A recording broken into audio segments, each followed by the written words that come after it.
يا ربي بالمصطفى بلغ مقاصدنا واصلح لنا يا واصلي صل وسلم دائما ابدا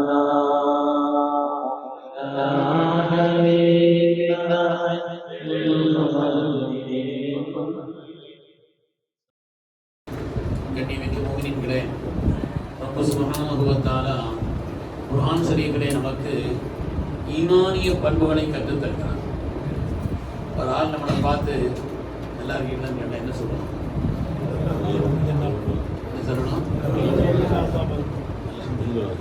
ஒரு உன்னதமான வார்த்தை, ஈமானுடைய வார்த்தை. நம்ம சாதாரணமா சொல்றோம், ஆனால் யாராவது நம்ம இடத்துல கேட்டா நல்லா இருக்கீங்களா, அல்ஹம்துலில்லாஹ் சொல்லி பாருங்க. ஏதோ ஓடுது, ஏதோ இருக்குது, இருக்கிறேன் என்னத்தை சொல்ல, இப்படியெல்லாம் சொல்லி பழகு. நாமெல்லாம் மோமீன்கள். நம்முடைய வார்த்தைகளால், நம்முடைய வாழ்வின் ஒவ்வொரு நிலைகளாலும் அல்லாஹ்வுடைய பொருத்தத்தை வரணும்னு சொன்னா, யாராவது எப்படி இருக்கிறீங்கன்னு கேட்டா அல்ஹம்துலில்லாஹ்னு சொல்லி பழகு. அல்லாஹ் தஆலா குர்ஆன் ஷரீஃபிலே பாராட்டி சொல்லக்கூடிய உயர்வான ஒரு பண்பு. குர்ஆன் ஷரீஃபிலே ரப்பு சுப்ஹானஹு வ தஆலா பாராட்டி சொல்லக்கூடிய உயர்வான ஒரு பண்பு ஷுக்ர், நன்றி செலுத்தக்கூடிய மகத்தான ஒரு பாக்கியமான பண்பு. குர்ஆன் ஷரீஃபிலே அல்லாஹ் தஆலா ஈமானிய வாழ்க்கையினுடைய முதல் அடையாளமாக அல்லாஹ்வுக்கு நன்றி செலுத்துவதை சொல்கிறான். அதனாலதான் குர்ஆன் ஷரீஃப் அல்ஹம்துலில்லாஹி ரப்பில் ஆலமீன் ஆரம்பிக்குது. குர்ஆனுடைய தொடக்கமே அல்ஹம்துலில்லாஹி ரப்பில் ஆலமீன். ஹஜ்ரத் சையதுனா லுக்மான் அலைஹிஸ்ஸலாத்து வஸ்ஸலாம் அவர்கள் 12,000 சொச்சம் ஞானங்களை இந்த உலகத்திற்கு தந்தார்கள் என்று சையதுனா வஹப் இப்னு முனப்பஹ் ரலியல்லாஹு அன்ஹு சொல்கிறார். அந்த 12,000 அடிப்படை சாரி என்ன அல்லாஹ் குர்ஆனிலே சொல்கிறான். வலகத் ஆதைனா லுக்மான் அல் ஹிக்மத அன்ஷ்குர் லில்லாஹ். லுக்மான் அலைஹிஸ்ஸலாமுக்கு நாம் ஞானத்தை கொடுத்தோம். என்ன ஞானம்? அன்ஷ்குர் லில்லாஹ், அல்லாஹ்வுக்கு ஷுக்ர் செய்ய வேண்டும் என்ற ஞானம். ஷுக்ருங்கிறது இருக்குது, ஷுக்ர் என்பது இருக்கிறதே ஞானத்தின் சாறு என்று அல்லாஹ் சொல்றார். அதனால எந்த ஒரு நிலையிலேயும் அல்லாஹ்வுக்கு நன்றி செலுத்தி வாழக்கூடிய நல்லடியார்களாக நாம் திகழ வேண்டும். ஏன் அல்லாஹ்வுக்கு நன்றி? அவன் தான் முன்ஹிம், அவன் தான் உபகாரி, அவன் தான் எல்லாவற்றையும் தந்தவன். உலகத்தினுடைய வாழ்க்கையை நாம் பார்க்கிறோம். எத்தனையோ வாழ்க்கையிலே சிறு வயதிலேயே, பிறந்த நிலையிலேயே, பிறப்பதற்கு முன்னாலே எத்தனையோ பேர் இறந்துபட்டு விட்டார்கள். அல்லாஹ் நமக்கு ஆயுளை தரலையா? ஆயுளை தரவில்லையா? நம்முடைய முயற்சியை கொண்டு ஆயுளை உண்டாக்கி கொண்டோமா? அதே மாதிரி எத்தனையோ உடல் குறை உள்ளவர்கள் பார்க்கிறோம். நாம் எத்தனையோ உடல் குறைபாடு உள்ளவர்களை பார்க்கிறோமே. வாழ்க்கையிலே அதை கொண்டு நாம் படிப்பதை பற்றி அல்லாஹ்வுக்கு நன்றி செலுத்த வேண்டாமா? எத்தனையோ திடீர் மரணங்களை பார்க்கிறோமே. எதிர்பாராத, கற்பனை செய்யாத, இவர்தான் இன்ப குடும்பத்துக்கு எல்லாம் என்றெல்லாம் நினைத்துக் கொண்டிருக்கக்கூடிய நிலை. இவர் ரொம்ப மோசமா இருக்கிறாரு, அப்படி போயிடுவார், இப்படி போயிடுவார் நினைக்கிறாங்க. ஆனா நல்ல ஆரோக்கியமா இருக்கிறவர் போயிடுறாரு, அவர் படுத்திருக்கிறார். எத்தனையோ மரணங்கள். இதுவெல்லாம் நமக்கு வாழ்க்கையிலே பாடத்தை தேவையில்லையா? அல்லாஹ் நமக்கு ஹயாத்தை தந்திருக்கிறான் என்று ஷுக்ர் செய்ய வேண்டாமா? எத்தனை நோய்வாய்ப்பட்டவர்கள், எத்தனை வறுமை உணர்பவர்கள், கடுமையான வறுமையிலே உழலக்கூடிய எத்தனையோ பேர். அல்லாஹ் தஆலா நமக்கு தந்த நியமத்துகளை நினைத்து நன்றி செலுத்தக்கூடிய அல்லாஹ் நமக்கு உடலை தந்திருக்கிறான், அவயவங்களை தந்திருக்கிறான், சிந்தனையினுடைய ஆரோக்கியங்களை தந்திருக்கிறான். ஒவ்வொன்றையும் ஒரு நரம்பு செயல்படாட்டா என்ன ஆகும்? அரும்பு கோணிடின் அதுமானம் குன்றுமோ, இரும்பு கோணிடின் யானையை வெல்லலாம், கரும்பு கோணிடின் கட்டியும் பாகுமா, நரம்பு கோணிடின் நாம் என்ன செய்வோம்? அரும்பு கோணலா இருந்துச்சுன்னா, மலர் கோணலா இருந்தா கூட வாசனை போகாது. அரும்பு கோணிடின் அதுமானம் குன்றுமோ, இரும்பு கோணிடின் யானையை வெல்லலாம். அங்குசம்ங்கிறான், யானை காதல போட்டு இஞ்சன யானை மிஞ்சன யானை விரட்டுறான். ஒரு சின்ன இரும்பு கோணலா இருக்குது. இரும்பு கோணிடின் யானையை கரும்பு கோணிடின் கரும்பு வளைவா இருந்தாலும் கூட அதனுடைய பாகு கட்டியா தான் இருக்கும். நரம்பு கோணிடில் ஒரு நரம்பு இழுக்கப்பட்டுச்சுன்னா என்ன செய்யும்? பெருமக்களே, அல்லாஹ் தந்த நியமத்துகளை நினைத்து நினைத்து நினைத்து நன்றி செலுத்தி வாழக்கூடிய ஷாக்கிரீன்களாக எப்பொழுதுமே நாம் இருக்க வேண்டும். உலகத்துல நம்முடைய ரிஸ்கை யோசிச்சாலும் போதும். நாம உழைச்சுதான் காரியம் நடக்குதுன்னா காரூனுடைய சிந்தனை. நாம உழைச்சி, என்னுடைய உழைப்பால், என்னுடைய காரியத்தால், என்னுடைய முயற்சியால், என்னுடைய திட்டமிடுதலால், என்னுடைய வியாபார திறமையால் நடக்குது நினைச்சா அது மூமியினுடைய சிந்தனை அல்லது காரூனுடைய சிந்தனை. பெருமக்களே, உழைக்கிறவங்க எல்லாரும் யாரும் தன்னுடைய பணத்தை வரக்கூடாதுன்னு நினைச்சிருக்கிறாங்களா? எல்லாரும் உழைக்கத்தான் செய்யறாங்க, எல்லாரும் பாடுபடத்தான் செய்யறாங்க. உழைக்கிறவங்களுக்கு பூரா எல்லாம் வந்துருதா? திட்டமிடுறவங்களுக்கு பூரா எல்லா காரியமும் நடக்குதா?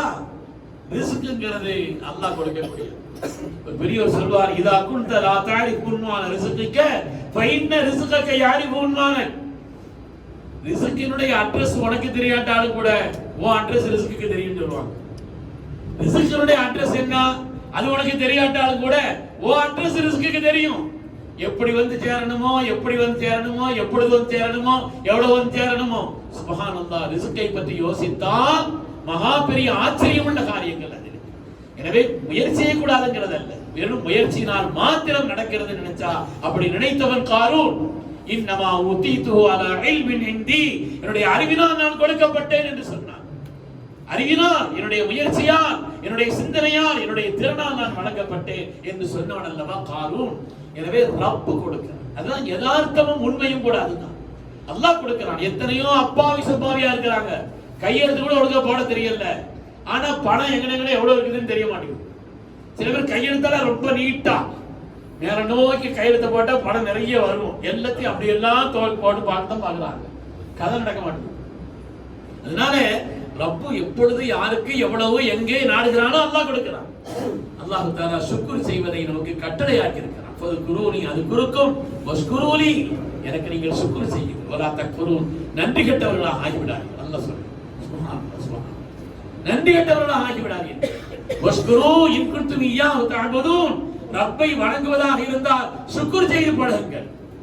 அலைஸல்லாஹு பிஅலமு பிஸ்ஸாக்கிரீன், யார் நன்றி செலுத்துகிறார்களோ அவங்களை பற்றி அல்லாஹ்வுக்கு நல்ல தெரியும். அல்லாஹ் அறியவில்லையா? அல்லாஹ் தெரியாமல் இருக்கிறானா? தெரியும். ஒவ்வொரு காரியத்திலும் தூங்கி முடிச்சமா எவ்வளவு பேர் தூக்கத்தை நினைச்சா வந்தாதா? தூக்கத்தை நினைத்தால் வந்தாதா?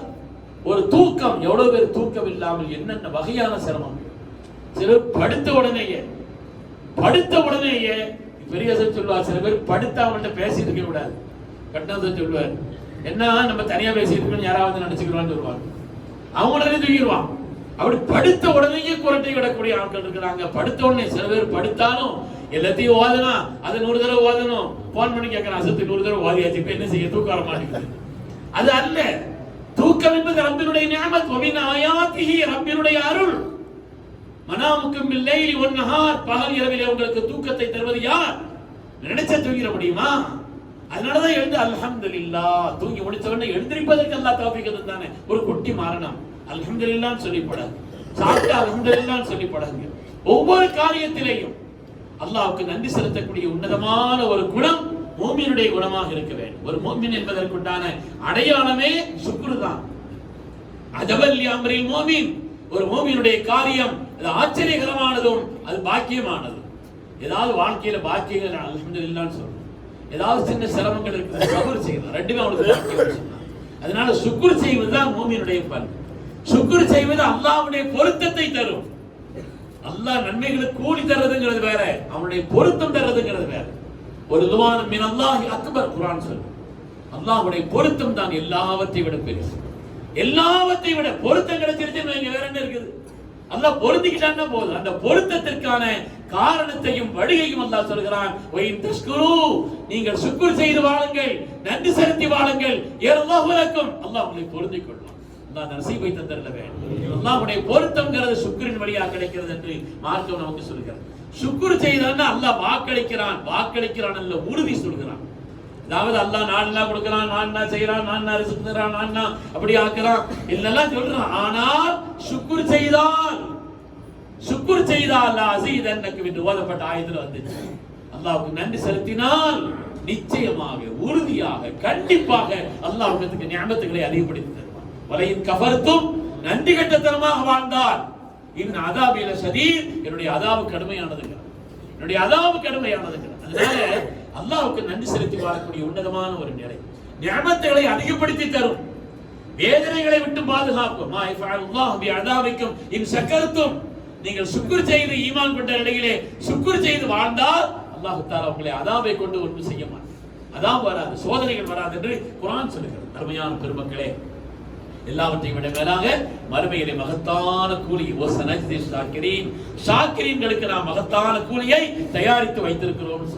அதனால ஈமானுடைய பண்பிலே பிரதானமானது அல்லாஹ்வுக்கு சுக்ர் செய்து வாழக்கூடிய உன்னதமான ஒரு நிலை. சுக்ர்னா என்ன? சுக்ர் என்ன செய்யணும்? சுக்ர் என்பதனுடைய வார்த்தைகளா? முதல்ல வார்த்தை ரஸ் சுக்ரி அல்ஹம்துலில்லாஹ். சுக்ருக்கு தலைமைத்தனமான வார்த்தைகள் அல்ஹம்துலில்லாஹ் தான். அல்ஹம்துலில்லாஹ்ங்கிறது தான் சுக்ருடைய வார்த்தைகளிலேயே தலைமைத்தனமான வார்த்தை. அல்ஹம்துலில்லாஹ் சொன்னாலே சுக்ர் செய்துட்டான் அர்த்தம். அதனால வார்த்தைகளால், அது மாதிரி நம்முடைய உள்ளத்தால் நினைக்கணும் அல்லாஹ் என்ன நல்லா வச்சிருக்கான், அல்லாஹ் என்ன நல்லா வச்சிருக்கான். பாருங்க, உங்களுக்கு கீழ் நிலையில உள்ளவர்கள், சிரமப்படக்கூடியவர்கள், சில பேருடைய வரலாறுகள் அங்கு தெரியும். சொன்னால் கண்ணீர் வடிக்காமல் இந்த இடத்தை விட்டு போக மாட்டேன். அல்லாஹ் நம்மள ஒண்ணு அப்படி வைக்கல. எத்தனையோ பேரை விட அல்லாஹ் நம்மள மேல வச்சிருக்கிறானா இல்லையா? சுக்ருடைய தன்மை எப்பொழுது வரும்? நம்மை விட கஷ்டப்பட்டவர்கள், சிரமப்படுபவர்கள், நம்முடைய விட பல நிலையில கீழ் நிலையில உள்ளவர்களை பாருங்கள். அல்லாஹ் நம்மள அந்த நிலையில இல்ல, அப்படி அது உயர்வா வச்சிருக்கிறான்னு சுக்ர் செய்தால் ஞாபகத்தை கொண்டிருந்தார். அருமையானவர்களே, அதனால உள்ளத்தால் உளப்பூர்வமா நினைக்கணும் அல்லாஹ் நல்லா வச்சிருக்கிறான்னு நினைக்கணும். அது மாதிரி நம்முடைய உடலை அல்லாஹ்வுக்கு கட்டுப்படுவதால், அல்லாஹ் சொன்னதை கேட்கணும், அல்லாஹ் தந்தவைகளை அவன் வழியிலே செலவழிப்பதால், பொருளாதார மாத்திரமல்ல, எந்த காரியத்தை நல்ல காரியத்தை செய்யும் பொழுது நாம் உதாரணமா ஆசூரா நோன்பு வந்ததுக்கான காரணமே சுக்ர் தான். ஆசூரா நோன்பு ஸல்லல்லாஹு போனாங்க, எதுக்கு நோன்பு வைக்கிறாங்க கேட்டாங்க. மூசா அலைஹிஸ்ஸலாம் அவர்களும் கூட்டத்தாரும் நைல் நதியிலிருந்து ஃபிரௌனுடைய கொடுமையிலிருந்து காப்பாற்றப்பட்டதற்கு சுக்ராக நோன்பு வைக்கிறாங்கன்னு சொன்னாங்க. ஸல்லல்லாஹு அலைஹி வஸல்லம் சொன்னாங்க, நஹ்னு அஹக்கு பில் மூசா, நாம அவங்கள விட மூசா அலைஹிஸ்ஸலாமுக்கு நாம ரொம்ப தகுதியானவங்க. ஏன்னா அவங்களுடைய சரியத்தை, அவர்களுடைய வழிமுறையை, அவருடைய தத்துவங்களை வாழ்க்கையிலே பின்பற்றுவதிலே இவங்களோட நாம முன்னோடியானவர்கள். அதனால நாம நோன்பு வைக்கணும், இன்னொரு நோன்பை சேர்த்து வைக்கணும்னு சொன்னாங்க. ஆசூராவுடைய நோன்புக்கு காரணமே சுக்ர் தான். அது மாதிரி சுக்ருக்கு செய்ய வேண்டிய வேலை என்னன்னா, ராத்திரி எழுந்திருச்சு தொழுகிறது, தஹஜ்ஜுத் தொழுகிறது. ஸல்லல்லாஹு இரவு நேரத்துல உன்னுடைய கால் வீங்குச்சு, அனிஸ்தகத கதமாஹு துர்ர மின் வரமி, கால் வலியின் காரணத்தினால் வீங்கியது. அன்னையார் கேட்கிறார்கள், யா ரசூலல்லாஹ், அல்லாஹ் உங்களுக்கு எவ்வளவு பாக்கியம் தந்து உங்களை முன்பின் பாவங்கள் எல்லாம் மன்னித்து பரிசுத்தமாக்கி இருக்கிறானே, கால் உங்களிடத்தில் முறையிடுகிறதே, இந்த அளவுக்கு நீங்க வணங்கணும். அஃபலா அகூன அப்தன் ஷக்கூரா, நான் ஒரு நன்றி உள்ள அடியானா இருக்க வேணாம்? நான் நன்றி உள்ள அடியான் அல்ல. அல்லாஹ் எனக்கு தந்த நியமத்துகளுக்கு நினைச்சு பார்த்தா நியமத்துகளை எண்ணி முடிக்க முடியாது, அல்ல சுக்ர் செய்து முடிக்க முடியாது. அல்லாஹ்வுடைய நியமத்துகளை ஒரு கண்ணை பத்தி நீங்க யோசிங்க. கண், இதை பத்தி யோசிச்சா போதும். ஒரு காது, அது கேட்பதை பற்றி யோசித்தால் போதும். ஒரு சிந்தனை, அதை பற்றி யோசித்தால். அல்லாஹ் தஆலா தந்த நியமத்துகளுக்கு அளவில்லை, எல்கை இல்லை, அந்த அளவுக்கு அல்லாஹ் தஆலா தந்திருக்கிறார். அதனால சுக்ர் செய்யணும். சுக்ர் செய்வதனுடைய வெளிப்பாடு, உதாரணமா அல்லாஹ் தஆலா உம்ராவை பற்றி சொல்லும் பொழுது, இன்ன ஸஃபா வல் மர்வத மின் ஷஆயிரில்லாஹ் ومن حج البيت واعتمر فلا جناح عليه ان يطوف بهما ومن تطوع خيرا فإن الله شاكر عليم. ஹஜ் உம்ரா செய்பவர்கள் அல்லாஹ்வுக்கு சுக்ர் செய்கிறார். ஒரு காரியத்தை நினைக்கிறோம், இன்ஷா அல்லாஹ் இந்த காரியம் நல்லபடியா முடிஞ்சா அல்லாஹ்வுக்காக நான் உம்ரா செய்வேன், அல்லாஹ்வுக்காக நான் ஹஜ்ஜுடைய நியத்து வச்சிருக்கிறேன், நஃபிலான ஹஜ்ஜை ஃபர்த செய்துதான் ஆகணும், அது வேற விஷயம் என்று நாம் அதை செய்வதற்கிறதே. அது மாதிரி ஹஜ்ஜில் இந்த பிரதானமாக ஹஜ் 3 வகை இருக்குது. அதுல தமத்துங்கிற ஹஜ் தான் இந்தியாவில் உள்ளவங்க பெரும்பாலும் செய்கிறது. ஹஜ்ஜை உம்ராவையும் சேர்த்து செய்வது. முதல்ல உம்ரா முடிச்சிட்டு சாதாரண நிலையில் ஆகி ஹஜ்ஜினுடைய நேரத்தில் மீண்டும் ஹஜ்ஜுக்காக இஹ்ராம் கட்டுவது தமத்து. அப்படி செய்யக்கூடியவர்கள் கண்டிப்பா ஒரு ஆர்டர் எடுத்து கொடுக்கணும், அல்லது ஒட்டகை மாட்டுல பங்கேற்கணும். ஏன் சொன்னா, ஒரே பயணத்திலேயே ஹஜ்ஜையும் உம்ராவையும் சேர்த்து தந்த ரப்புக்கு சுக்ருன்னு அர்த்தம். சுக்ருன்னு அர்த்தம். அதனால அல்லாஹ் தஆலாவுக்கு சுக்ர் செய்யக்கூடிய உமர் ரலியல்லாஹு தஆலா சூரத்துல் பக்ரா மனப்பாடம் பண்ணாங்களாம். சூரத்துல் பக்ரா மனப்பாடம் பண்ணி முடிச்ச உடனே எல்லாரையும் கூப்பிட்டு ஒரு விருந்து வச்சாங்க. விருந்து சுக்ர். என்ன சூரத்துல் பக்ராவை ஆரம்ப காலகட்டம், அதுக்கு ஒரு விருந்து வச்சாங்க. அந்த காரியத்தை 4 பேர் கணிச்சாங்க அந்த காரியத்தை. அதே மாதிரி சதகாக்கள் செய்வது, உபகாரங்களை நாம் செய்வது, இதுவெல்லாம் நன்றியினுடைய சதகத்துல் ஃபித்ர் இருக்குது. நோம்பினுடைய காலகட்டத்தில் முடிஞ்ச உடனே சதகத்துல் ஃபித்ர் கொடுங்கன்னு சொன்னாங்க. அது நீங்க ஒரு நோம்பினுடைய கஃபாராவுக்காக ஆகும், சுக்ராகவும் ஆகும். அது மாதிரி அக்கீகா கொடுக்கறாங்க பிள்ளை பிறந்த பிறகு. அல்லாஹ் தஆலா நிக்காஹ்வுடைய நோக்கங்களில் ஒன்றை நிறைவுபடுத்தி தந்திருக்கிறான், மக்களை தந்திருக்கிறான், சுக்ருக்காக அக்கீகா. அதனால சுக்ருங்கிற அந்த நியாயம் இருக்கிறதை நம்முடைய நாவால், நம்முடைய உள்ளத்தால், நம்முடைய உடலால், அது மாதிரி அவன் தந்த வழியிலே அவன் தந்த காரியங்களை அவனுக்காக செலவு செய்வதற்கு அல்லாஹ்வுடைய திருப்திக்காக. எந்த அளவுக்கு இஹ்லாஸ் இருக்குதோ அந்த அளவுக்கு கூலி கிடைக்கும். எந்த அளவுக்கு அதுல இஹ்லாஸ் இருக்குதோ அந்த அளவிற்கு உண்டான கூலி கிடைக்கும்ங்கிறதுல எந்த விதமான சந்தேகம் இல்லை. அதனாலதான் ஒவ்வொரு பயானுடைய தொடக்கம் அல்ஹம்துலில்லாஹ், துஆவுடைய தொடக்கம் கவனிக்கிறோமோ இல்லையோ அல்ஹம்துலில்லாஹ் ரப்பில் ஆலமீன் தான் தொடங்குறோம். முடிக்கும் பொழுது வல்ஹம்துலில்லாஹி ரப்பில் ஆலமீன், அல்ஹம்துலில்லாஹ் வல்ஹம்துலில்லாஹ். துஆவும் சரி பயானும் சரி எல்லா காரியமும் அல்ஹம்துலில்லாஹ்வை கொண்டு தொடங்குகிறது, முடிக்கப்படுகிறது. எந்த நல்ல காரியமும் அல்லாஹ்வுடைய ஹம்தை கொண்டு தொடங்கப்படவில்லை என்றால் அது நஷ்டமானதுன்னு சொன்னார், அது பரக்கத்தில்லாததுன்னு சொன்னார். சுவனவாசிகள் கூட கால் எடுத்து உள்ள வச்ச உடனே, சுவனத்தில் இன்ஷா அல்லாஹ் நாம எல்லாம் சொல்வோம், உள்ள வச்ச உடனே முதல்ல சொன்ன வார்த்தை வகாலுல் ஹம்துலில்லாஹ் அல்லதி சதகனா வஅதா, எங்களுக்கு வாக்களித்த வாக்கை உண்மைப்படுத்தி தந்த ரப்பே உனக்கே எல்லாம் போடும் அல்ஹம்துலில்லாஹ் சொல்லிட்டு தான் சொர்க்கத்துக்குள்ள கால் எடுக்கணும். சொர்க்கத்துக்குள்ள ஏதாவது பேசும் பொழுதும் கூட அந்த நேரத்தில் ஏதாவது பேசிடுவாங்களா, பேசி முடிச்சிட்டு வாஹிர் தஅவாஹும் அல்ஹம்துலில்லாஹி ரப்பில் ஆலமீன் அந்த செய்தியெல்லாம் சொல்லி முடிச்சிட்டு அல்ஹம்துலில்லாஹி ரப்பில் ஆலமீன் சொல்லிட்டு தான் அதை முடிப்பாங்க. அதனால அல்லாஹ்வுக்கு ஷுக்ர் செய்வது என்பது ஒரு ஈமானிய பண்பு என்பதிலே சந்தேகமே இல்லை. அந்த பண்பை நாம் உண்டாக்கி கொள்ள வேண்டும். எந்த நேரத்தில் உளமான நினைக்கணும், அல்லாஹ் என்ன நல்லா வச்சிருக்கான், அல்லாஹ் வச்சிருக்கிறான்னு நினைக்கணும். ரப்பே நீ எனக்கு உபகாரங்களை தந்திருக்கிறாய், உனக்கு சுக்ர் செய்யணும். இரவு நேரத்தில் தஹஜ்ஜுத் தொழுது அல்லாஹ்விடத்திலே ரப்பே நீ தந்த நியாமத்துகளுக்கு நன்றி என்று ஸல்லல்லாஹு எப்படி தொழுது ஏற்படுத்தினாங்க.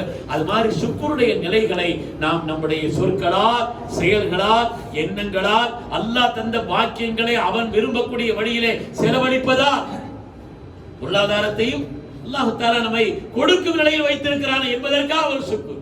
பொருளாதாரத்தினுடைய சுக்ருங்கிறது அதுதான், அல்லாஹ் என்னை கொடுக்கும் நிலையில் வைத்திருக்கிறான் என்பதற்காக. அருமையான பெருமக்களே, அதனால சுக்ர் என்ற மகத்தான பண்பை வாழ்க்கையில் நாம் கடைபிடித்து சிறந்த முஃமின்களாக வாழ வேண்டும். அல்லாஹ் நம் எல்லோருக்கும் அந்த நசீபை தந்தருள்வானாக.